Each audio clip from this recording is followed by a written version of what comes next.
नमस्कार, बहुत स्वागत है आप सभी का। आप देख रहे हैं भारत अपडेट। मैं हूं आपके साथ चेतन पाठक। खबरों की शुरुआत करते हैं और बड़ी खबर से हम इस बुलेटिन की शुरुआत करेंगे। बड़ी जानकारी आपको दे दें, 30 मार्च को मेरठ में प्रधानमंत्री नरेंद्र मोदी रैली करने वाले हैं। मेरठ में जयंत चौधरी के साथ वो संयुक्त रैली करेंगे। अरुण गोविल के लिए प्रधानमंत्री रैली करने के लिए मेरठ पहुंच रहे हैं। आपको बता दें, बीजेपी ने अभिनेता अरुण गोविल को मेरठ से टिकट देकर चुनावी मैदान में उतारा है और उनके लिए 30 मार्च को मेरठ पहुंचेंगे और रैली करने वाले हैं। मेरठ से अरुण गोविल बीजेपी प्रत्याशी हैं।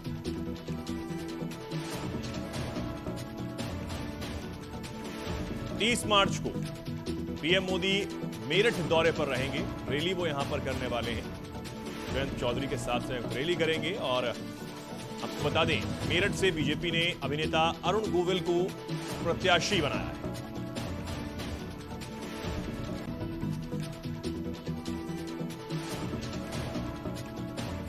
चलिए आगे बढ़ेंगे। एक और बड़ी खबर सामने आ रही है। दिल्ली विधानसभा का आज विशेष सत्र है। स्वास्थ्य सेवाओं को लेकर यह सत्र बुलाया गया है। सीएम अरविंद केजरीवाल की गिरफ्तारी के बाद यह पहला सत्र बुलाया गया है। दिल्ली विधानसभा का सत्र हंगामेदार रहने के आसार जताए जा रहे हैं। गिरफ्तारी का मुद्दा जोर शोर से आम आदमी पार्टी विधानसभा में उठाएगी। दिल्ली विधानसभा का विशेष सत्र आज बुलाया गया है। बड़ी खबर सामने आ रही है। दिल्ली विधानसभा का विशेष सत्र आज बुलाया गया है। स्वास्थ्य सेवाओं के लिए सत्र विशेष रूप से बुलाया गया है।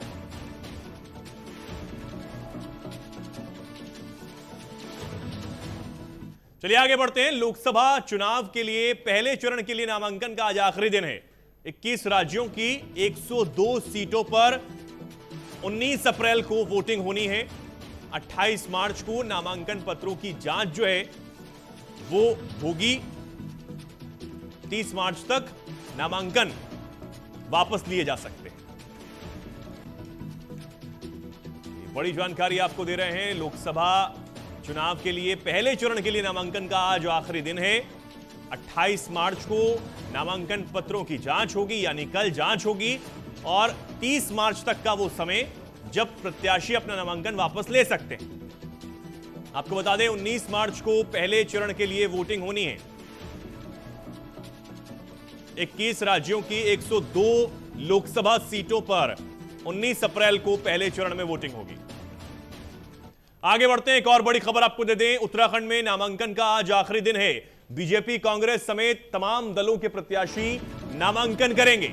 नैनीताल सीट से बीजेपी प्रत्याशी अजय भट्ट नामांकन करने वाले हैं। इसी के साथ सीएम पुष्कर सिंह धामी भी उनके साथ मौजूद रहेंगे। कांग्रेस प्रत्याशी गणेश गोदियाल, प्रदीप टमटा नामांकन करने के लिए पहुंचेंगे। प्रकाश जोशी और वीरेंद्र रावत भी आज अपना नामांकन पत्र दाखिल करेंगे।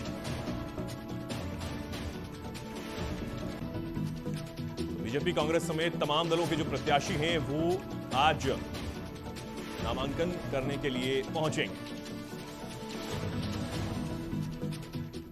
आगे बढ़ेंगे। श्री राम, कृष्ण और शिव, या यूं कहें कि धरती के स्वर्ग की तस्वीर अब बदल गई है या बदल रही है और इस तस्वीर को बदलने में ज्यादा समय भी नहीं लगा।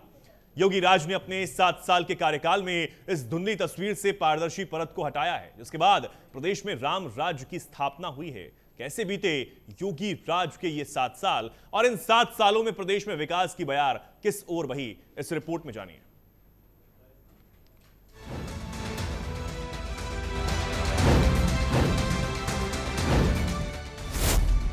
योगी राज के 7 साल।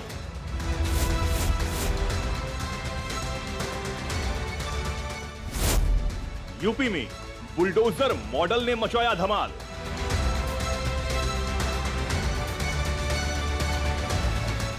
योगी मॉडल के 7 साल ये वो साल रहे जिसका इंतजार यूपी की जनता को ना जाने कितने सालों से था।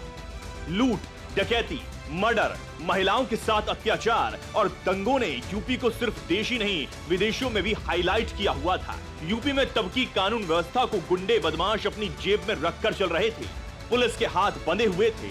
माफियाओं के सामने पुलिस की एक नहीं चल रही थी। फिर यूपी की जनता ने योगी आदित्यनाथ के शपथ लेने के बाद जो बदलाव यूपी में देखा, उसकी बानगी आप तस्वीरों में साफ देख सकते हैं। खिलखिलाते हुए चेहरे ये बता रहे हैं कि यूपी में जिस डर के साए में जनता रहने को मजबूर थी, उस डर को योगी मॉडल ने पैरों के नीचे रौंद दिया। पुलिस की बेबसी एक बार फिर गुंडों के लिए हनक में बदली। कानून का चाबुक बदमाशों की पीठ पर पड़ने लगा और राम राज्य की धुंधली होती हुई तस्वीरें साफ नजर आने लगी। सरकार के 7 साल पूरे होने पर सीएम योगी आदित्यनाथ ने भी सोशल मीडिया प्लेटफॉर्म एक्स पर पोस्ट करते हुए प्रदेश की जनता का आभार जताया। सीएम ने लिखा, उनकी सरकार प्रदेशवासियों के हर सपने को साकार करने के लिए प्रतिबद्धता से कार्य कर रही है। प्रधानमंत्री नरेंद्र मोदी के प्रेरणादायी मार्गदर्शन में उत्तर प्रदेश की 25 करोड़ जनता की सेवा, सुरक्षा और समृद्धि के संकल्प को आज 7 साल पूरे हो रहे हैं। इन 7 सालों में सबका साथ, सबका विकास के मंत्र के माध्यम से हर व्यक्ति के जीवन में सकारात्मक परिवर्तन लाने में सफलता प्राप्त हुई है। सीएम ने यह भी लिखा, ये 7 वर्ष नए भारत के नए उत्तर प्रदेश के सृजन को समर्पित कर रहे हैं। लोक कल्याण के पथ पर चलते हुए डबल इंजन सरकार प्रदेशवासियों के हर सपने को साकार करने के लिए पूरी प्रतिबद्धता से कार्य कर रही है। प्रदेश की जनता जनार्दन और सभी सहयोगियों का सहयोग समर्थन के लिए आभार। उत्तर प्रदेश के मुखिया योगी आदित्यनाथ की समर्थकों और विरोधियों के बीच अलग अलग छवि है। समर्थक कहते हैं उनकी सख्त नीतियों से राज्य में अपराध पर लगाम लगी और कानून व्यवस्था बेहतर हुई। विरोधियों का कहना है कि ऐसे मामलों में इंसाफ अदालतों को ही करना चाहिए। वे एनकाउंटर बुलडोजर नीति पर सवाल उठाते हैं। इसी तरह सीएम योगी भी ये कहने में संकोच नहीं करते कि अयोध्या में राम मंदिर बन गया है, लेकिन काशी और मथुरा इंतजार में है। कानून व्यवस्था एक बड़ी चुनौती योगी सरकार के लिए हमेशा से रही, लेकिन और भी चुनौतियां थीं जिसे सीएम योगी ने अपने निर्देशन में उपलब्धियों में बदला है। देश का पहला इनलैंड वाटरवे, सबसे ज्यादा एक्सप्रेसवे वाला राज्य, सबसे ज्यादा नेचुरल फार्मिंग वाला राज्य, सबसे ज्यादा वृक्षारोपण वाला राज्य, सबसे ज्यादा निवेश प्राप्त वाला राज्य, एथेनॉल उत्पादन में नंबर 1, युवा कौशल विकास में नंबर 1, आयुष्मान योजना में नंबर 1, घरौनी योजना, संपत्ति विवाद सुलझे, महिलाओं को संपत्ति में मालिकाना हक दिलाया गया, बम्पर निवेश आया, 40 लाख करोड़ के निवेश यूपी में आए, मेडिकल कॉलेज 65 तैयार हुए, 22 का काम अभी जारी है, फिल्म सिटी नोएडा में 1000 एकड़ में प्रोजेक्ट, कौशल विकास नीति 16.5 लाख युवाओं को लाभ, एमएसएमई नीति देश में पहले नंबर पर यूपी में अगर कानून व्यवस्था की बात करें तो 195 अपराधी मुठभेड़ में ढेर हुए, 6000 से ज्यादा अपराधी दबोचे गए, 124 अरब से ज्यादा की संपत्ति जब्त की गई, टॉप 50 माफियाओं की कमर प्रशासन ने तोड़ी, मुख्तार अंसारी, अतीक जैसे माफियाओं को सजा दिलाई गई, माफिया विजय मिश्रा को सजा दिलाई गई, 24,743 अपराधियों को सजा दिलाई गई, ऑपरेशन त्रिनेत्र से चौतरफा सुरक्षा की गई, 44,271 जगहों पर 10.49 लाख सीसीटीवी कैमरे लगाए गए, पीएम किसान सम्मान निधि 2.62 करोड़ किसानों को मिला लाभ, पीएम आवास योजना से 55.83 लाख गरीबों को घर मिला, उज्ज्वला योजना से 1.75 करोड़ गैस कनेक्शन योगी सरकार में मिले, स्वच्छ भारत मिशन 2.52 करोड़ शौचालय बनाए गए, ई श्रम पोर्टल 8.32 करोड़ कामगार रजिस्टर्ड हुए, सौभाग्य योजना 1.58 करोड़ निशुल्क बिजली कनेक्शन मिले, पीएम जनधन योजना 8.56 करोड़ खाते खोले गए। दूसरे राज्यों के लिए मॉडल बना यूपी, बुलडोजर कार्रवाई से माफियाओं में खौफ, विकास दुबे पर सबसे पहले हुई थी कार्रवाई, बुलडोजर पूरे देश में बना कार्रवाई का सिंबल। दूसरे राज्यों ने भी योगी मॉडल को किया फॉलो। वास्तव में योगी सरकार के 7 साल के शासन में विकास की गाथाएं हैं, लेकिन कुछ विवाद भी।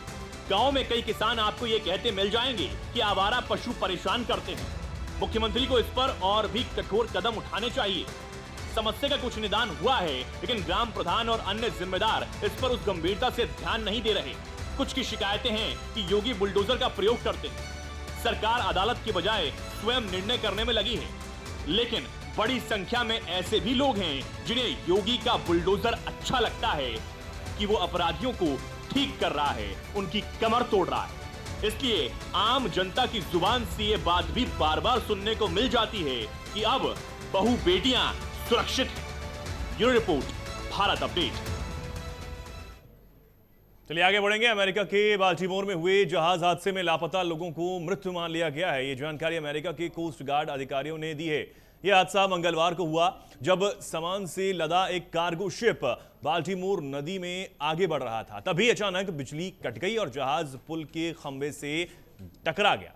बताया जा रहा है कि जहाज में सवार चालक दल के सभी सदस्य भारतीय थे। जहाज में करीब 22 लोग सवार थे। जैसे ही जहाज पुल से टकराया, पुल नदी में समा गया। वहीं राहत और बचाव दल तुरंत मौके पर पहुंच गया। इस हादसे में बड़े पैमाने में जानमाल की क्षति हुई है।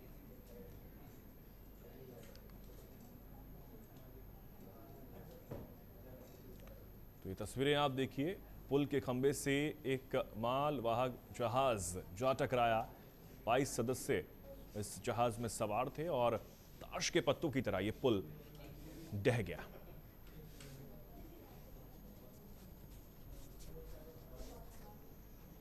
अमेरिका के बाल्टीमोर की ये घटना।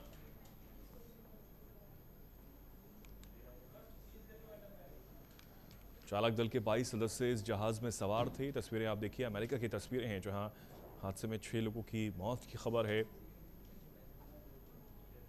अमेरिका के बाल्टीमोर में ये बड़ा हादसा हुआ है।